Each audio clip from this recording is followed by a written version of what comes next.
नमस्कार दोस्तों, पीछे सिंप्लीफाइड में आप सभी लोगों का स्वागत है। आज 23 जनवरी का हम करंट अफेयर्स पढ़ेंगे। तो चलिए शुरू करते हैं। 23 जनवरी 2025 करंट अफेयर्स।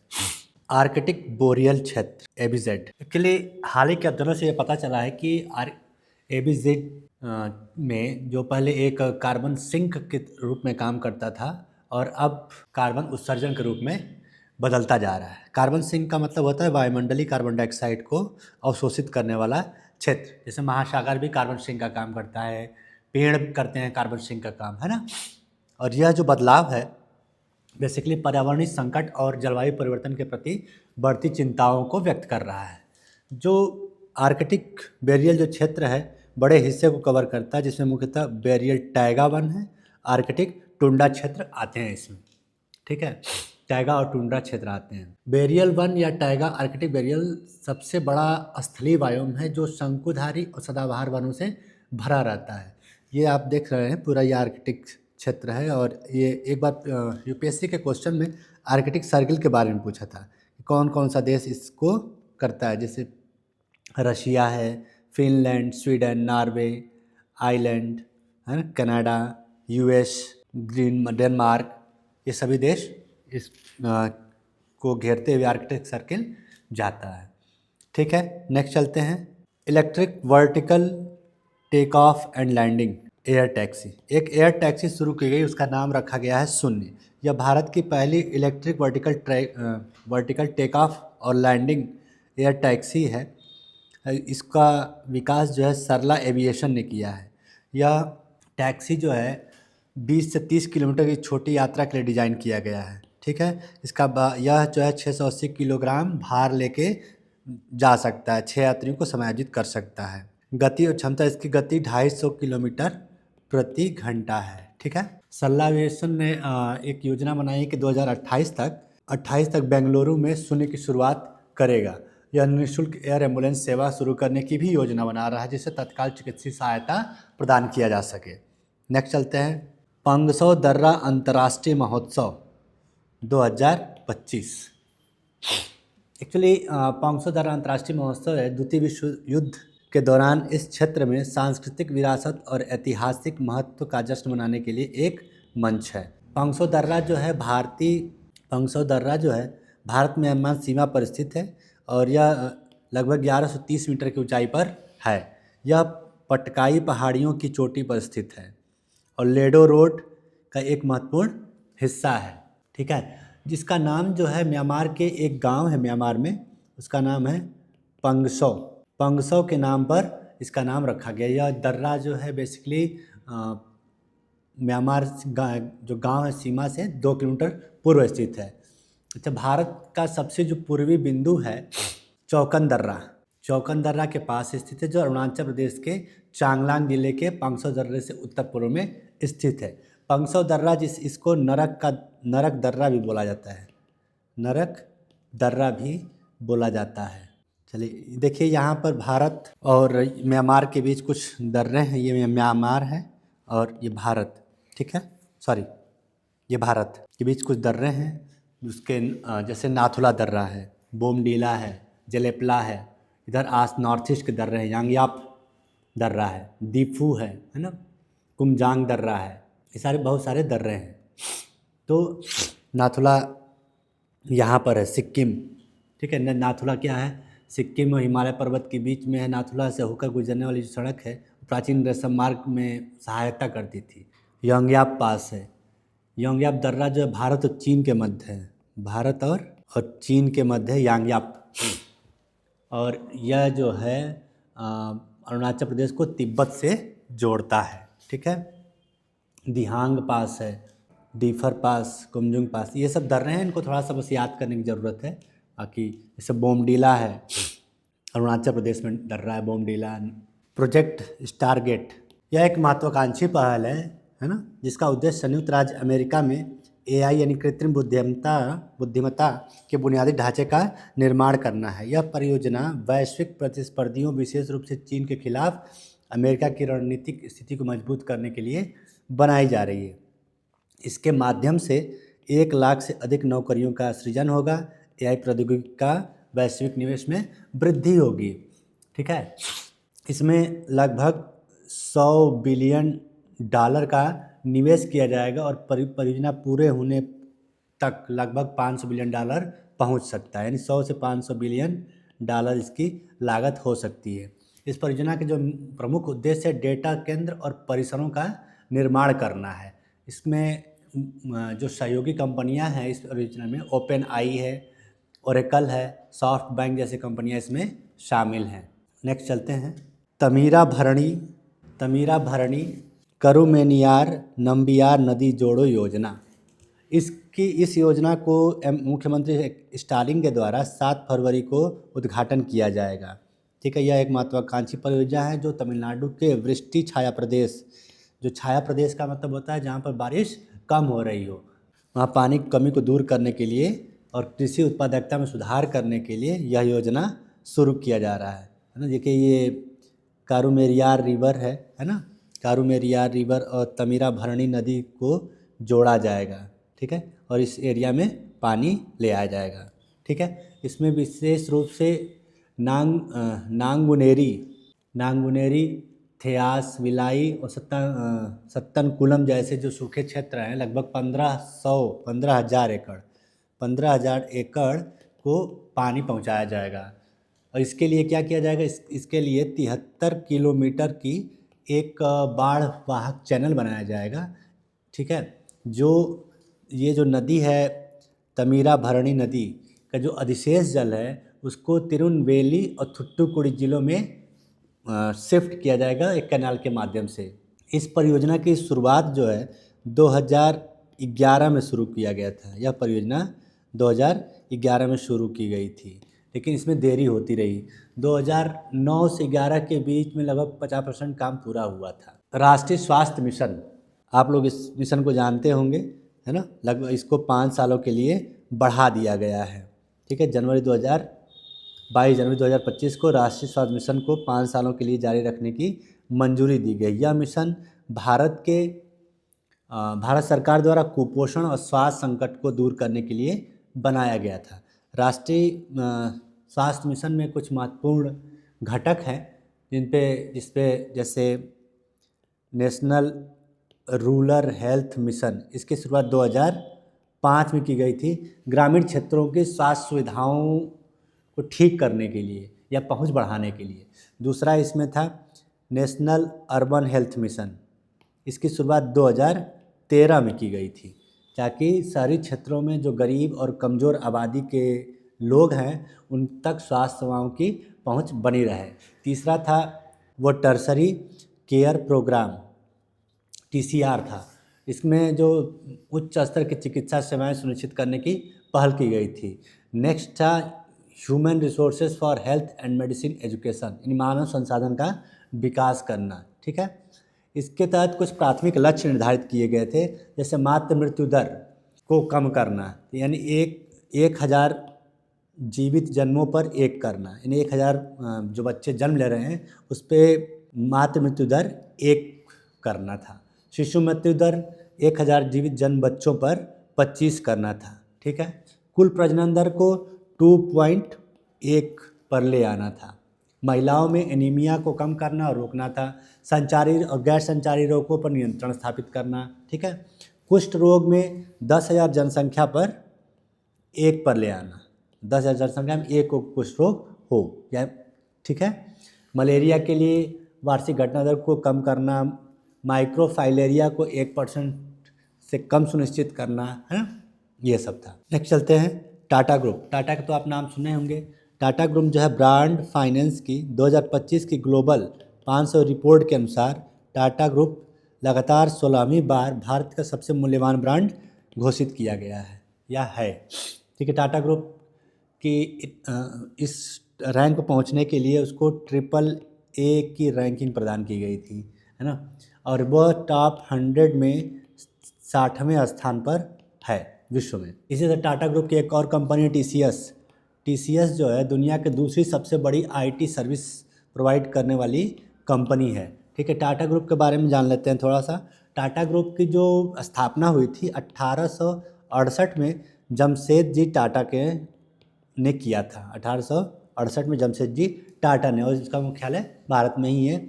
इसका mission and leadership with the trust के सिद्धांत पर आधारित है और यह बेहतर जीवन गुणवत्ता के लिए बेहतर बनाना और समुदायों की सेवा करना इसका मेन उद्देश्य है। ठीक है, नेक्स्ट चलते हैं। वीर सुरेंद्र साय। अभी हाल ही में राष्ट्रपति द्रौपदी मुर्मू ने वीरेंद्र सुरेंद्र साय को उनकी जयंती पर श्रद्धांजलि दी। तो कौन है वीरेंद्र सुरेंद्र साय? यह बेसिकली चौहान वंश के वंशज हैं और ये संबलपुर महाराज मधुकर साई के वंशज हैं और चौहान वंशी हैं। इनका जो जन्म हुआ है वो संबलपुर जिले के शाही परिवार में हुआ था। ठीक है, इन्होंने गुरिल्ला 1857 के विद्रोह से पहले ही स्वतंत्रता संग्राम की शुरुआत कर दी थी। इन्होंने अपने युद्ध के लिए गुरिल्ला युद्ध को अपनाया, तकनीकों को अपनाया था और संबलपुर के जंगलों से अंग्रेजों के खिलाफ युद्ध लड़ा था। 1857 के सिपाही विद्रोह के दौरान सुरेंद्र साई को अंग्रेजों ने पकड़ लिया, लेकिन रामगढ़ बटालियन के सिपाहियों ने उनको अन्य कैदियों के साथ मुक्त कर दिया गया और इन्होंने 1857 से लेकर 1862 तक संघर्ष जारी रखा। बाद में 1864 में 1864 में सुरेंद्र साई को धोखे से पकड़ लिया गया और असीरगढ़ के किले में, असीरगढ़ नाम आपने सुना नहीं है तो फिर सुन लीजिएगा जा कर के, असीरगढ़ के किले में भेज दिया गया और 20 साल तक अत्यधिक कठिन जीवन वहीं पर बिताया और इनकी मृत्यु 1884 में हो गई। 76वें गणतंत्र दिवस परेड। इस बार गणतंत्र दिवस परेड में स्वर्णिम भारत विरासत और विकास की थीम के तहत देश की विविधता समृद्ध सांस्कृतिक धरोहर का भव्य प्रदर्शन किया जाएगा। यानी जो इसकी थीम है स्वर्णिम भारत विरासत और विकास, बस इतना याद करना है। इस परेड में कुल 26 झांकियाँ शामिल होंगी, 16 राज्यों और केंद्र शासित प्रदेशों की तथा 10 केंद्रीय मंत्रालयों और विभागों की। Vision XT. हैदराबाद के राष्ट्रीय फैशन संस्थान निफ्ट में 40वें स्थापना दिवस के अवसर पर पहला आर्टिफिशियल और इमोशनल इंटेलिजेंस से संचालित फैशन पूर्वानुमान पोर्टल, ये क्या है? फैशन पूर्वानुमान पोर्टल है जो हैदराबाद में के निफ्ट के 40वें स्थापना दिवस के समय में लॉन्च किया गया। यह प्लेटफॉर्म आर्टिफिशियल इंटेलिजेंस और इमोशनल इंटेलिजेंस AI और प्लस EI इमोशनल इंटेलिजेंस के संयोजन से शुरू किया गया है। ठीक है, बेसिकली इस पहल की जो शुरुआत हुई थी, ये पोर्टल लॉन्च किया गया है यहाँ पे। जो पहल है 2018 में ही शुरू करने की बात की गई थी। ठीक है, चलते हैं नेक्स्ट। सुभाष चंद्र बोस आपदा पुरस्कार 2025।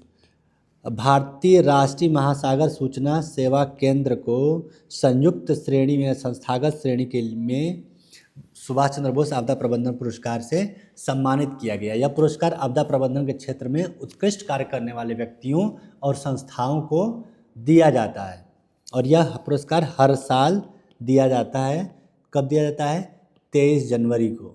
23 जनवरी को क्या है? सुभाष चंद्र बोस की जयंती है। उस जयंती को भारत सरकार ने पराक्रम दिवस के रूप में मनाने का निर्णय लिया था। इस पुरस्कार में संस्था और व्यक्तिगत रूप से पुरस्कार दिया जाता है। संस्था को 51 लाख नगद पुरस्कार और व्यक्तिगत स्तर पर इसको 5 लाख नगद पुरस्कार दिया जाता है। अच्छा, ये है क्या इनकॉइस? बेसिकली ये क्या करता है? ये राष्ट्रीय महासागर सूचना सेवा केंद्र है। इसने क्या काम किया है? भारत और 28 हिंद महासागर के देशों, भारत और 28 जो हिंद महासागर के देश हैं उसको सुनामी अलर्ट प्रदान करता है। यह महासागर सेंसर, भूकंपीय स्टेशनों और ज्वारगेज के नेटवर्क द्वारा किया जाता है। खोज और सहायक उपकरण का उपयोग करके भारतीय तटरक्षक, नौसेना, तटीय रक्षा पुलिस में सूचनाएं प्रदान करता है। ये काम करता है क्या? समुद्र में जो व्यक्ति खो जाते हैं या वस्तुओं को लगाने के लिए यह उपकरण का प्रयोग किया जाता है। एक इसके पास विजुअलाइज प्लेटफॉर्म है जो चरम घटनाओं के प्रति समन्वय के लिए विकसित किया गया है, जो वास्तव समय में डेटा प्रस्तुत करता है। ठीक है, नेक्स्ट चलते हैं। Diamond impress authorization. अभी हाल ही में केंद्र सरकार ने डायमंड इम्प्रेशराइजेशन योजना की शुरुआत की, जिसका उद्देश्य है प्राकृतिक कट और पॉलिश किए गए हीरों से शुल्क मुक्त आयात को बढ़ावा देना, और यह योजना 1 अप्रैल से प्रभावी होगी। इसकी जो मुख्य बिंदु है, इस योजना के तहत 25 सेंट या कैरेट से कम के जो प्राकृतिक कट और पॉलिश किए गए हीरो को शुल्क मुक्त आयात की सुविधा दी जाएगी। ठीक है। मन्नान समुदाय, अभी गणतंत्र दिवस समारोह पे परेड में भाग लेने के लिए इनको दिल्ली बुलाया गया। तो जो मन्नान समुदाय के राजा हैं, राजा राज रमन्ना जो हैं, और उनकी पत्नी बिनमोल को गणतंत्र दिवस परेड पर बुलाया गया है। यह पहली बार है जब कोई आदिवासी राजा दिल्ली के गणतंत्र दिवस परेड में शामिल होगा। तो मन्नान समुदाय के बारे में थोड़ा सा जान लेते हैं। यह मुख्य रूप से कोझीमाला में इडुक्की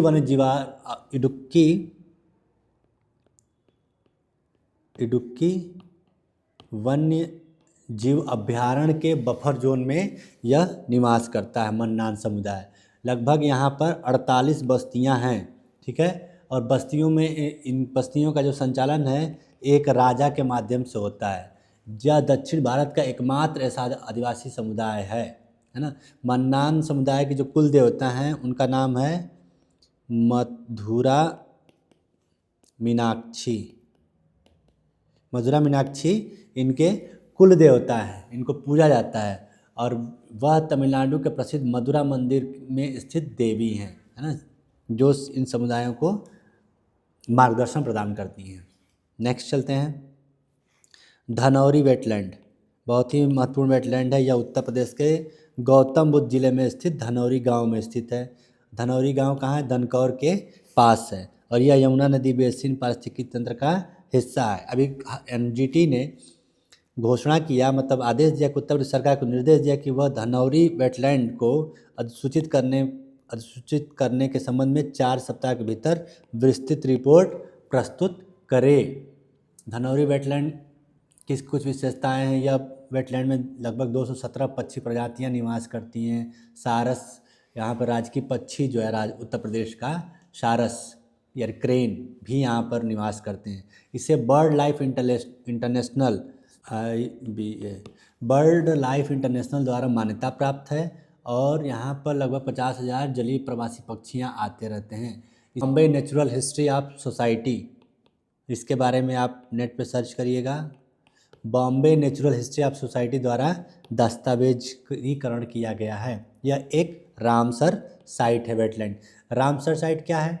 रामसर साइटें आर्द्र भूमियाँ होती हैं जिन्हें 1971 में रामसर कन्वेंशन के तहत अंतर्राष्ट्रीय महत्व के रूप में नामित किया जाता है।